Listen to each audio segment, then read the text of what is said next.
liquor, what gets you drunker quicker, what comes in bottles or in cans. Beer! Can't get enough of it, beer! How we really love it, beer! Makes me think I'm a man. Beer! I could kiss and hug it, beer! But I'd rather chug it, beer! Got my belly out to here. Beer! I could not refuse it, beer! I could really use it, beer! Beer! Beer! Beer! Beer! Beer! Beer! Beer! Beer! Beer! Beer. A drink which many of us here in Scotland are all too familiar with. Beer is ingrained into our culture and extends far back into our history. But how is this popular alcoholic beverage being transformed and revolutionised in modern day Scotland? With 60 new breweries opening in Scotland since 2010, it seems that the craft beer industry has slowly bubbled to the surface, forcing beer drinkers all over the country to sit up and smell the barley.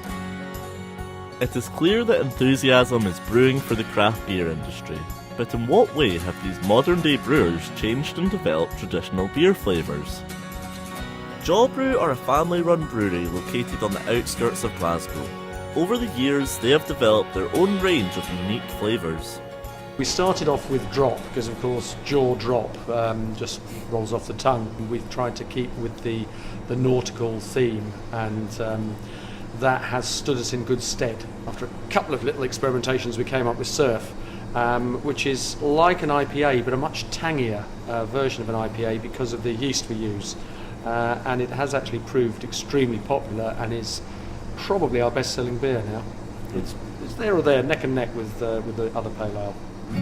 From just outside the city to deep inside the country, craft beer seems to be making a song and dance all over Scotland. The Plockton Brewery, which is owned, run and maintained by founder and sole employee Andy Will, isn't afraid to experiment with unusual flavours despite its traditional location.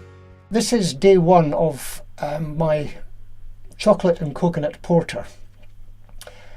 Porter is an old English recipe, but to use chocolate and coconut in it is very, very different. This will take slightly longer than normal because once the fermentation is complete, I then have to steep the cocoa and chocolate, the cocoa nibs, in the beer for about 2 weeks. I wouldn't normally do that. Normally it would be about 5 days. This is going to be about 2.5 weeks. All beers will benefit from some time in the bottle. So I will bottle it round about the middle of December, and I should let it sit for a bit longer, but it will probably be drunk over Christmas. Celebrating its second successive year in Scotland's capital is the Revolution Craft Beer Festival, which gives beer lovers the chance to sample the weird and wonderful flavours that the brewers of Scotland have been working hard to create. So we started off trying to make beers that are a little different to the hoppy IPAs that are out there, so we use other ingredients, raspberries, peanuts, chilli, coffee, things like that, to make beers that are a bit more interesting and stand out from the other ones that are on the shelf at the moment. We also make a lot of kind of more unusual styles. One of our core range beers is a salted caramel milk stout, which is hugely popular. It sounds wild, but it's actually a really good quality traditional style stout. We make all kinds of beers, from IPAs through to stouts. Currently, we're just launching this weekend with a licorice and seawater stout at 7.5%, winter sipping beer. With all the experimental flavours pouring onto the market, which are the favourites among consumers? I am a fan of hops, but recently there's been like a revolution on the sour beers, so some incredible new flavours are coming through on sour beers. I recently had one which was soured with plum stones and skins, so it's the using the parts of things that you wouldn't use. It's great things going on in beer. I like ones that have fruit in them, a little fruity infusion I particularly like coffee, so things like mochaccino stouts or espresso stouts I really like. Yep. Beer flavours weren't always so wacky and experimental as they are today. Historian and beer lover John Martin explained a bit about beer's fascinating past. Putting history, which is an enjoyment of myself, and beer together, which I also enjoy, that's basically my background. Many people have enjoyed a glass of beer, but not many people are aware of its fascinating history, and there's some really interesting stories that actually helps to support how basically beer evolved over the centuries. Beer can be traced back over 4,000 years ago, and sometimes use the ancient Egyptians as a very good example. but Babylon before that were actually making beer. The pyramids in ancient Egypt, when they were built, the slaves were actually drinking beer. That was their nourishment. So you could actually say that the pyramids were built with beer. Someone who merges the past with the present is tour guide Sarah Robertson, who links Scotland's brewing history with today's craft beer scene. But what exactly are her tours all about? Welcome to the beer tour. What we're going to do today is tell the story of Edinburgh through beer. So right the way from the 1100s all the way up to today.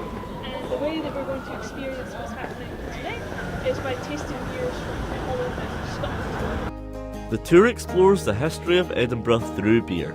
They start on the Royal Mile and do a walking tour through the heart of the Old Town, making regular stops at some of Sarah's favourite bars to get a real taste for beer's rich history. First of all, hold it up to the light. Have a look. Next up, a wee smell. Lots of mango. And cheers. Cheers. We like to encourage people to be adventurous and try things that they maybe hadn't thought to try before.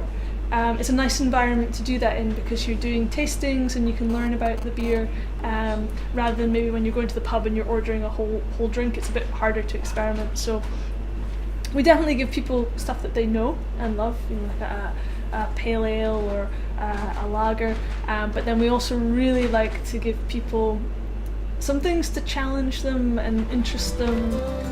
Returning to the festival, and with so many beer enthusiasts all in the same room, this was the perfect place to discover what it is that punters love so much about craft beer, besides the obvious. Well, it's really impressive because brewers are like artists. They are trying to make new beers with hops, with different types of malts. This is like a whole world. I like actually beers which taste of something, rather than just something which is bland, always the same. I very rarely actually ever have anything twice. The mass-produced, chemical-laden, fizzy rubbish doesn't appeal to me in the least, but the craft brewers take such an interest in producing quality beer, but also with unique individual flavours, notes, the professional tasters call it, and you will be guaranteed of not only a good beer, but if you move into the higher ranges, you'll get something very special, very different, and I gotta say, very appetizing. Interestingly, when the brewers were asked what they loved about craft beer, for them it was about more than just the taste. Well, the craft beer industry, particularly in Scotland, is very close-knit. So everyone kind of knows everyone else. We're all kind of in competition, but everyone works together and everyone feeds off each other as well. And it's like a really great atmosphere, really. Events like this kind of bring it all to the front, but it's all going on behind the scenes at the same time, day in, day out. It's really good fun. I like the variety of it, I like the inclusiveness of the industry. We don't really have competitors, you get other breweries that you work with, it's very collaborative, so it's a nice industry to be in, and every brewery is always pushing the others to try and do something a bit new and a bit different, so it's good fun. I've always really liked the people. Obviously the beer is amazing, but I've worked for a few different breweries, I've worked in a couple of different bars, and the people that work in craft beer are just really interesting. This community spirit is never more apparent than in the small scenic town of Plockton, where support for their independently run brewery remains unwavering despite the questionable summer weather. There is something very lovely about going up to the pub and seeing your product on sale there. And what's even better is someone, not knowing who you are, saying how nice they think the beer is. That can make it all worthwhile. I'm very proud of my carbon footprint for my beer, which is about 100 yards from here to the local pub, which is really 99% of my trade. Every now and again, beer festivals want a beer, or a pub might have run out and they want a beer, and I can help there. But in general, all my beer is sold locally. As for Jawbrew, this community spirit goes even deeper, with family being at the heart of their business. The advantages are that and disadvantages as well of having a family business are that we are never off duty. So if we get an idea of an evening, we can still just say, oh, why don't we do such and such, and we can make that decision very rapidly. As for the future of the craft beer industry within Scotland, well, it seems that the only way is up. I think the craft scene will grow a little bit more, so people want to drink local quality beer. You know, it's quite expensive as it is, so people will be willing to pay a little bit more for better quality beer with a bit of provenance. I think the future, and it's beginning to happen already, is the different types of flavours that can be produced.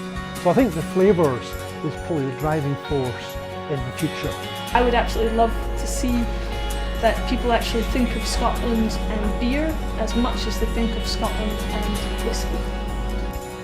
With Edinburgh all set for hosting another craft beer festival come the end of May, an appreciation for unique beer flavours only growing, it can be agreed that the future of craft brewing in Scotland is looking very bright and very hopeful.